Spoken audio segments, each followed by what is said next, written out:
Dans une grande salle d'une université renommée, des centaines d'étudiants venus de différentes facultés s'étaient rassemblés. Beaucoup étaient assis sur des chaises, d'autres restaient debout au fond, car l'espace ne suffisait plus à contenir la foule. L'atmosphère était chargée d'enthousiasme et d'attente. Tous savaient qu'un débat houleux allait éclater entre deux personnalités opposées sur l'estrade.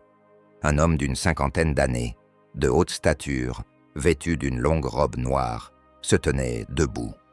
Un grand crucifix brillait sur sa poitrine sous les projecteurs de la salle. Il s'appelait le père Antonios, connu pour ses critiques virulentes de l'islam et ses débats tranchants où il cherchait à embarrasser les étudiants musulmans. Il éleva la voix avec assurance et arrogance. « Aujourd'hui, je vais prouver que cette religion est bâtie sur des contradictions et des erreurs. Qui parmi vous ose se lever contre moi? Je vous promets qu'il retournera au chemin du Christ après que j'aurai brisé ses arguments. » Un silence pesant envahit la salle. La crainte se lisait sur les visages de nombreux étudiants musulmans. Certains baissèrent la tête, d'autres joignirent les mains avec désespoir. Personne n'osait se lever, d'autant que le prêtre était réputé pour sa dureté et ses moqueries dans les débats. Soudain, une main délicate se leva au milieu de la salle.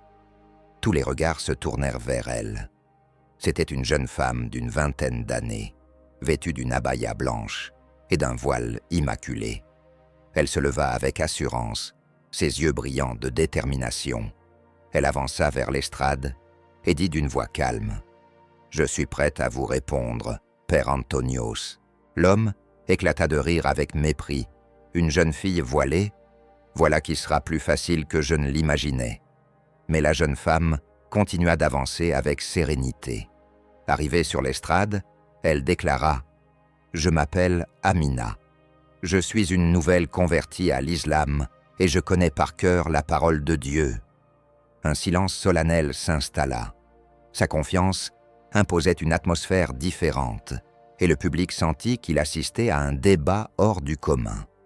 Le prêtre lança sa première question. « Pourquoi priez-vous 5 fois par jour ? Votre Dieu est-il aveugle pour que vous l'imploriez sans cesse ?» Amina sourit et répondit : « Nous ne prions pas parce que Dieu a besoin de nous, mais parce que nous avons besoin de lui.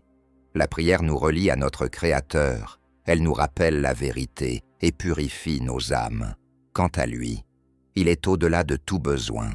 N'est-ce pas l'amour du Seigneur qui exige de se souvenir de lui à chaque instant, à chaque souffle ?»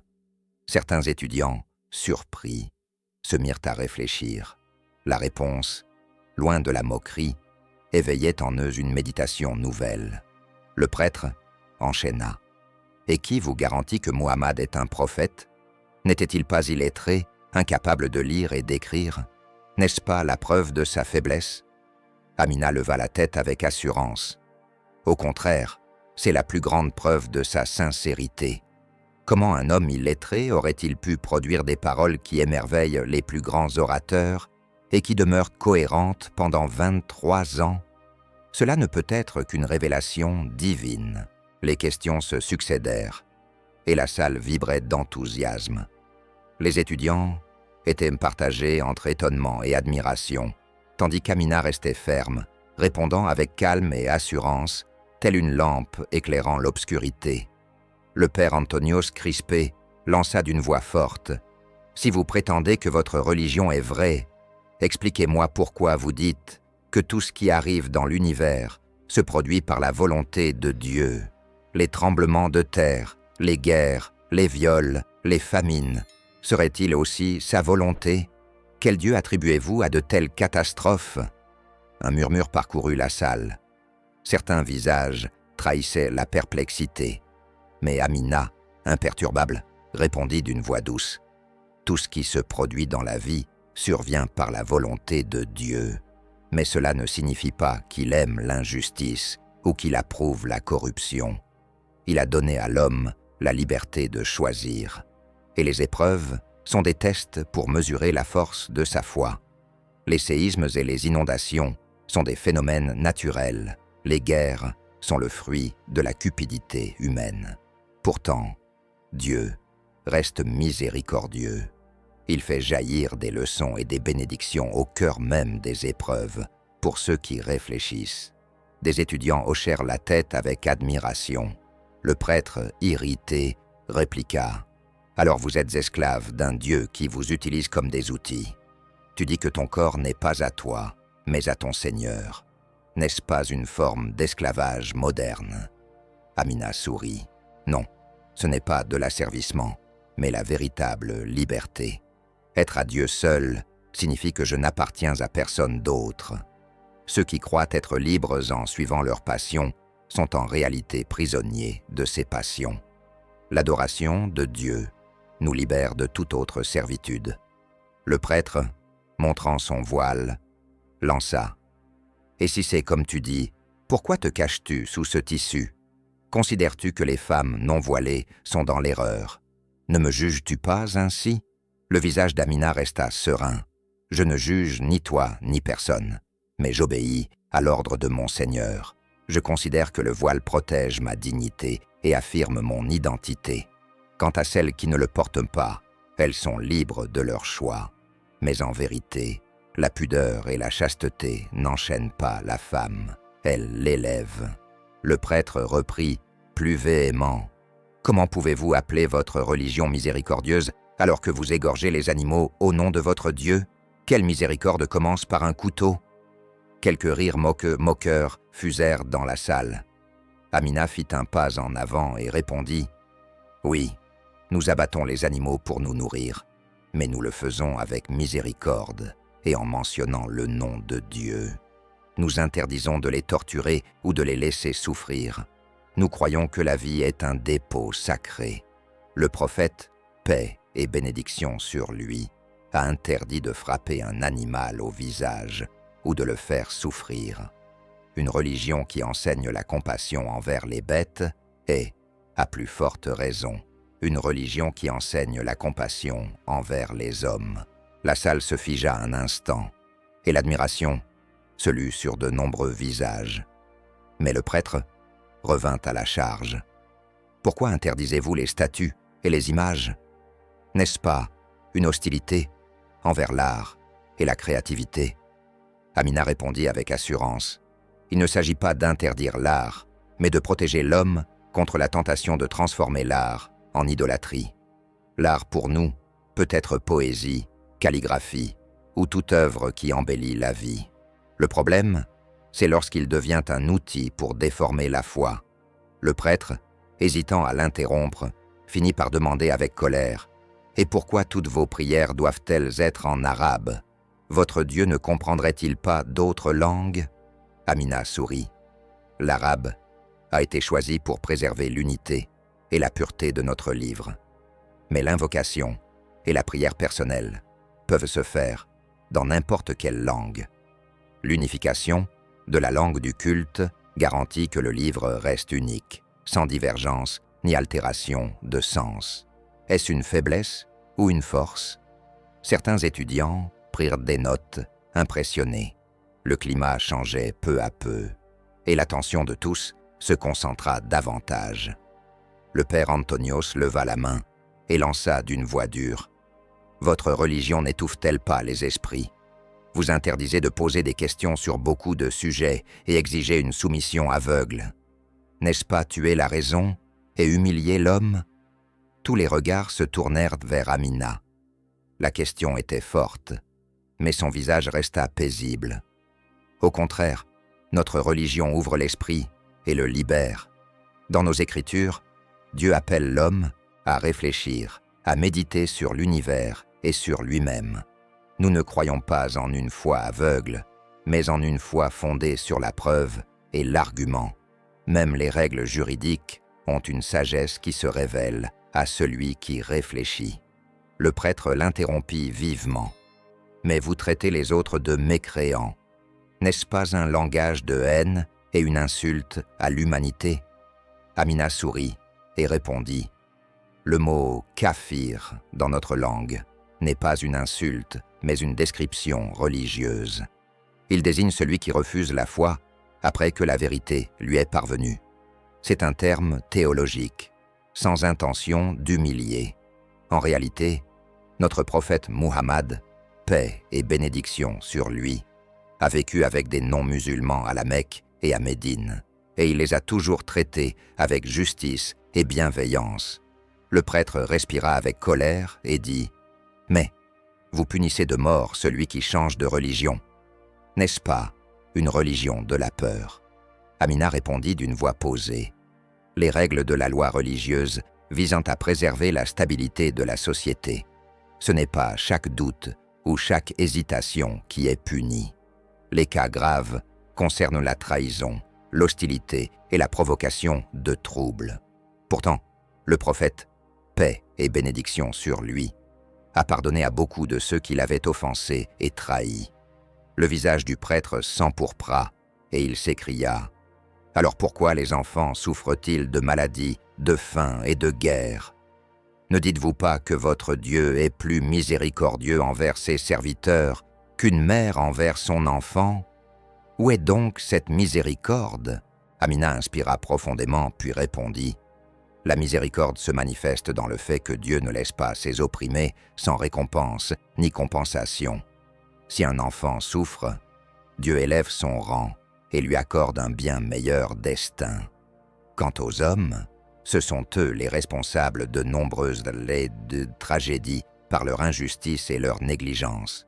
Mais le Seigneur juste ne laisse rien sans jugement. » La voix du prêtre baissa légèrement, mais il reprit « Vos paradis, d'après ce qu'on dit, ne sont que pour les hommes, des jardins, du vin et des houris. Quel est donc le sort des femmes ? N'est-ce pas une religion machiste ?» Un calme serein se dessina sur le visage d'Amina. Le paradis, chez nous, est un lieu de bonheur et de félicité pour les hommes comme pour les femmes.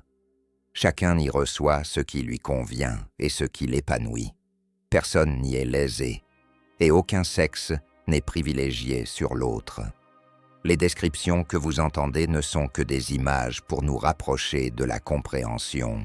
Mais la réalité est bien plus grande que ce que nous pouvons imaginer. Un murmure parcourut les étudiants, certains échangeant des regards silencieux. Le prêtre paraissait embarrassé, mais il ne céda pas et lança d'une voix étranglée. « Et que dire de votre histoire ensanglantée ? Vos califes se sont combattus entre eux et ont versé le sang. Quelle guidance est-ce donc ?» Amina répondit avec assurance. « L'histoire appartient aux hommes, et les hommes commettent des erreurs comme ils accomplissent des réussites. Ce qu'ont fait certains dirigeants ne peut être attribué à notre religion. La religion est enseignement et guidance. Le vrai musulman est celui qui suit les pas du prophète Muhammad. Paix et bénédiction sur lui, dans la justice et la miséricorde. » Des applaudissements éclatèrent parmi les étudiants, et la tension se lisait sur le visage du prêtre. L'atmosphère devenait de plus en plus brûlante, le débat prenant une tournure plus profonde et plus intense. Le prêtre fit quelques pas vers l'estrade et lança avec colère et défi « Vous parlez de tolérance, mais je sais que dans vos pays, celui qui change de religion est puni. Est-ce cela, l'amour et la liberté dont vous parlez ?» Un souffle d'inquiétude parcourut la salle. Amina se leva et répondit d'une voix calme et équilibrée. « Nos règles religieuses visent à préserver l'ordre et la sécurité de la société. Ce n'est pas chaque question ou chaque recherche qui est punie.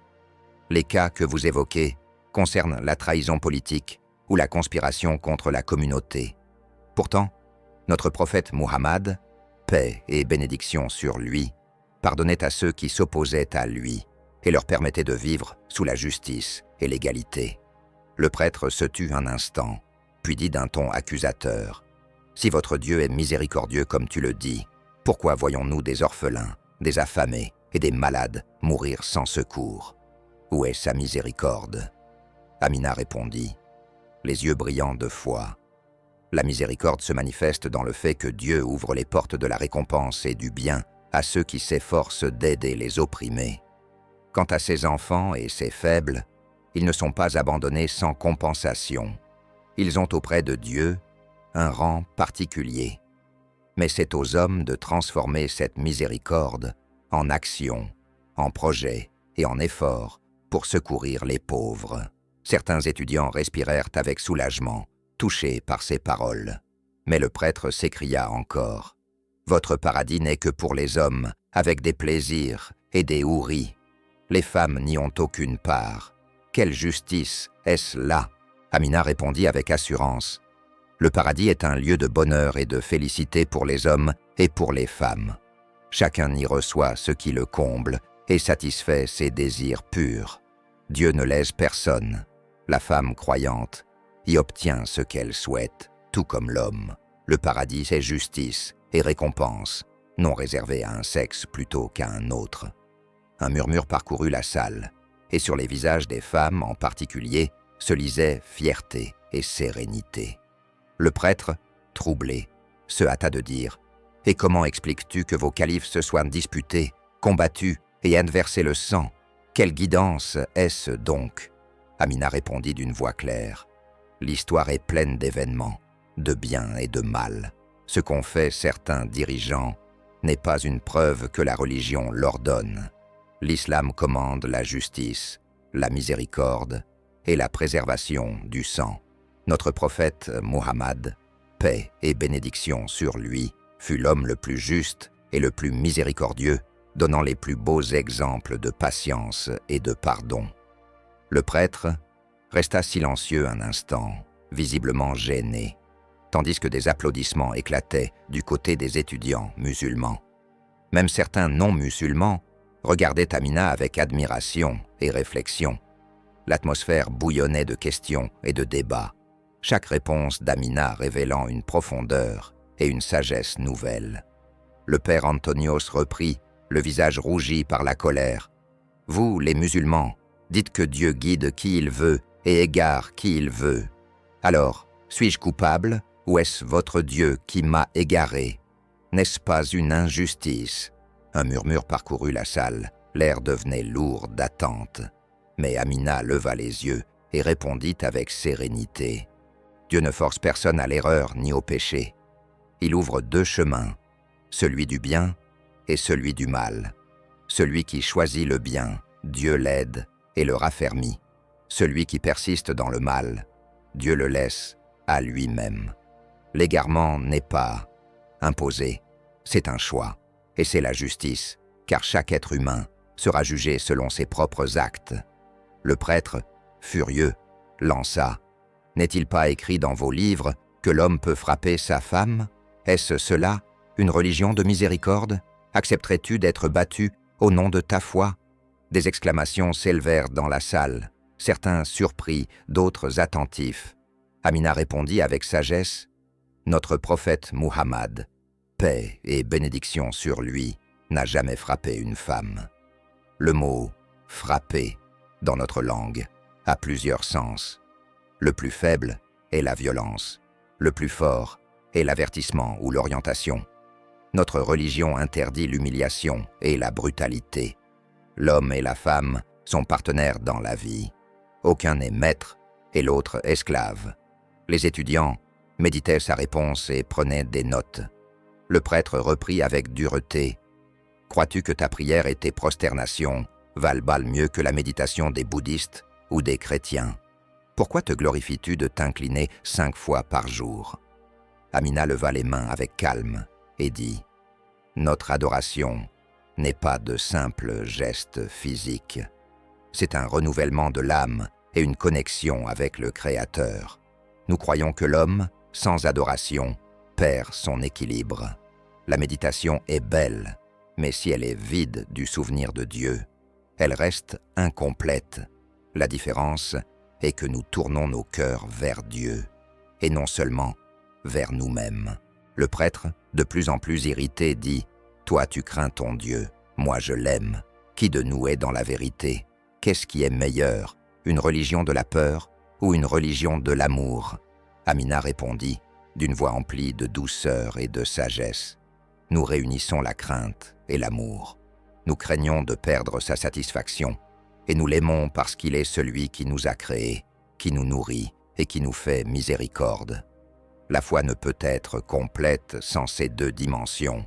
La crainte nous protège de la faute, et l'amour nous pousse à l'adorer avec un cœur apaisé. Le prêtre resta silencieux après ces paroles, visiblement troublé. Dans la salle, les applaudissements éclatèrent. Certains étudiants avaient les larmes aux yeux. Amina, elle, demeurait debout, sereine, les yeux brillants de confiance. La salle, qui avait été un théâtre d'orgueil et de polémique, se transformait peu à peu en un espace de vérité et de recherche sincère. À chaque réponse d'Amina, le prêtre paraissait plus faible, moins capable d'attaquer. Les applaudissements redoublèrent, et sur les visages des étudiants, on lisait qu'ils étaient désormais plus proches de la conviction que du doute.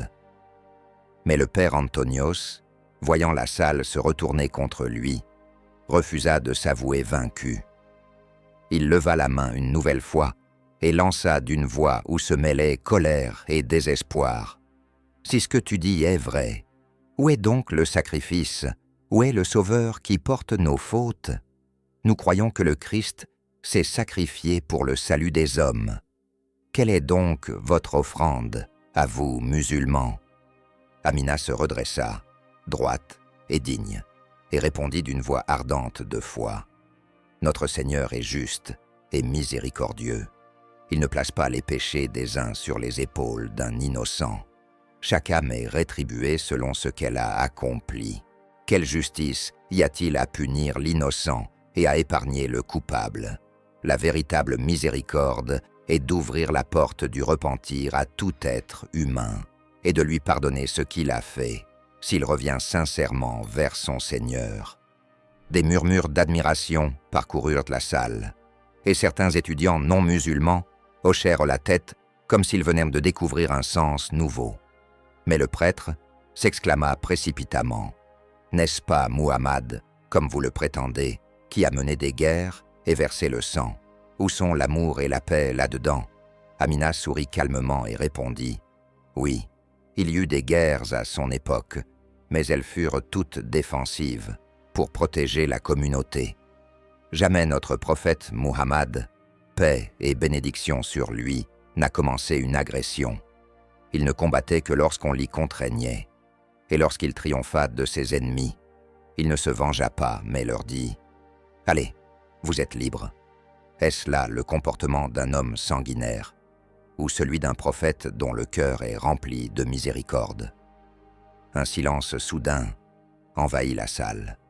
Le prêtre parut troublé, tandis que certains applaudissaient avec admiration. Il reprit, d'une voix irritée, « Mais votre livre mentionne des lois sévères, couper la main du voleur, lapider l'adultère. Où est la miséricorde dans cela ?» Amina leva les mains avec sérénité et dit, « Les règles de la loi religieuse ont été établies pour protéger la société. Couper la main du voleur n'est pas une vengeance, mais une dissuasion contre ceux qui menacent les biens et la sécurité des gens. Quant à la lapidation, ou aux peines similaires, ce sont des mesures extrêmement rares, appliquées dans des cas exceptionnels. De plus, notre religion privilégie toujours le pardon et le repentir. Le prophète, paix et bénédiction sur lui, a dit « Écartez les peines légales en cas de doute. » Un murmure admiratif se répandit dans la salle. Le prêtre semblait perdre l'équilibre. Il s'avança vers Amina et lança « Mais dans la foi chrétienne, le Christ s'est offert en sacrifice. Voilà la preuve suprême de l'amour. Où est l'équivalent dans votre religion ?» Amina répondit avec un sourire. « L'amour pour nous n'est pas de simples paroles ni un sacrifice corporel. C'est un chemin long de miséricorde et de justice. Notre prophète Muhammad, paix et bénédiction sur lui, a enduré la souffrance, la faim, l'exil et la persécution. Pourtant, il priait pour ses ennemis en disant « Seigneur, guide mon peuple, car ils ne savent pas. » N'est-ce pas là le sommet de l'amour? Des larmes apparurent dans les yeux de certains étudiants, et les cœurs commencèrent à s'attendrir. Le père Antonios balbutia, troublé. « Mais comment puis-je croire, après une vie entière passée à combattre cette religion? Amina fit un pas vers lui et répondit d'une voix douce et chaleureuse. « Dieu est miséricordieux. Il accepte le repentir de quiconque revient à lui, quels que soient ses péchés. La porte est ouverte, le chemin est devant toi. L'homme n'a pas besoin d'expiation par le sang ou par un sacrifice, mais d'un cœur sincère et d'un repentir véritable. » La voix du prêtre s'affaiblit et l'émotion se lisait sur son visage. La salle entière vécut un moment de silence étrange, chacun respirant avec lui. Puis des voix s'élevèrent parmi les étudiants. « La vérité est claire. La vérité est claire. » Le débat atteignait son point culminant. Tous les regards étaient fixés sur le prêtre, qui luttait intérieurement entre son orgueil et la vérité qui l'encerclait de toutes parts. Son souffle se bloqua, son visage se couvrit de sueur, et il regardait autour de lui comme s'il cherchait une échappatoire. La salle entière le fixait dans un silence solennel. Amina, elle, restait debout, ferme, ses yeux brillants de confiance, telle une lampe éclairant l'obscurité. Le prêtre leva la voix, désespéré. « Si Muhammad est vraiment un prophète envoyé, pourquoi trouvais-je encore dans mon cœur ce refus ? Comment pourrais-je abandonner une vie entière passée à combattre votre religion? Votre Dieu accepterait-il un homme comme moi, après tout ce que j'ai fait ?» Amina s'avança encore et répondit d'une voix douce et mélodieuse. « Oui, notre Seigneur accepte quiconque revient à lui. La miséricorde que nous prêchons est plus grande que tous les péchés. Le prophète Muhammad, paix et bénédiction sur lui, annonçait que nul ne doit désespérer du pardon de Dieu. Commence aujourd'hui une nouvelle page et laisse ton passé derrière toi. » Le prêtre baissa la tête, partagée entre son orgueil ancien et une lumière nouvelle qui pénétrait son cœur. Soudain, il tendit la main vers un étudiant qui tenait un Coran, le prit de ses mains tremblantes, l'ouvrit et commença à lire quelques versets, les larmes inondant ses yeux. Sa voix se brisait. « Comment n'ai-je pas vu cela plus tôt? Comment ai-je pu passer ma vie à combattre cette lumière ?» Ses larmes jaillirent, et il tomba à genoux devant tous. Puis il éleva la voix, tremblante. « J'atteste qu'il n'y a de Dieu que Dieu, et que Muhammad est le messager de Dieu. » La salle explosa en acclamations et en larmes. C'était une scène bouleversante, inattendue. Le prêtre, venu plein d'orgueil, se tenait désormais humble devant la vérité. Amina s'approcha de lui, posa doucement la main sur son épaule et dit « Tu n'es pas un ennemi, mais un frère dans une nouvelle foi. Ouvre ton cœur, car la miséricorde promise par Dieu t'englobe toi aussi. » La salle retentit d'applaudissements et de cris de joie. Des étudiants s'avancèrent pour féliciter le prêtre, désormais musulman. Il pleurait, les mains sur son visage, et murmurait « Si j'avais connu cette vérité plus tôt, je n'aurais pas perdu ma vie dans l'hostilité et l'injustice. » Amina lui répondit avec un sourire « Il n'est jamais trop tard. La vérité, lorsqu'elle atteint le cœur, le fait revivre. Peu importe qu'on y croit au début ou à la fin de sa vie. » Le prêtre, désormais appelé frère Antonios, s'assit parmi les étudiants, recevant leurs félicitations. Dans le même temps, certains étudiants chrétiens s'approchèrent d'Amina pour lui demander un livre afin de mieux connaître l'islam. Certains pleuraient, avouant qu'ils n'avaient entendu parler de cette religion qu'à travers des sources erronées. La salle, qui avait été une arène de débat, se transforma en un cercle de dialogue et de connaissances. Amina devint le centre de l'attention, non parce qu'elle avait triomphé dans la dispute, mais parce qu'elle avait révélé la vérité avec patience, justice et miséricorde. Un professeur musulman âgé se leva et dit « Aujourd'hui, nous avons appris que la vérité ne s'impose pas par la force, mais qu'elle convainc par la preuve et par la noblesse du caractère. Notre prophète, paix et bénédiction sur lui, est venu comme une miséricorde pour l'humanité entière. » La salle éclata en acclamations et en invocations. L'atmosphère devint spirituelle et lumineuse. Ce jour-là marqua un tournant dans la vie du père Antonios et dans celle des étudiants témoins de cette scène grandiose. Ainsi s'acheva le débat, commencé dans l'orgueil et la moquerie, et terminé dans l'humilité et la foi. Il prouva que la vérité, même assiégée, demeure une lumière qui perce les ténèbres et guide les cœurs sincères en quête d'authenticité.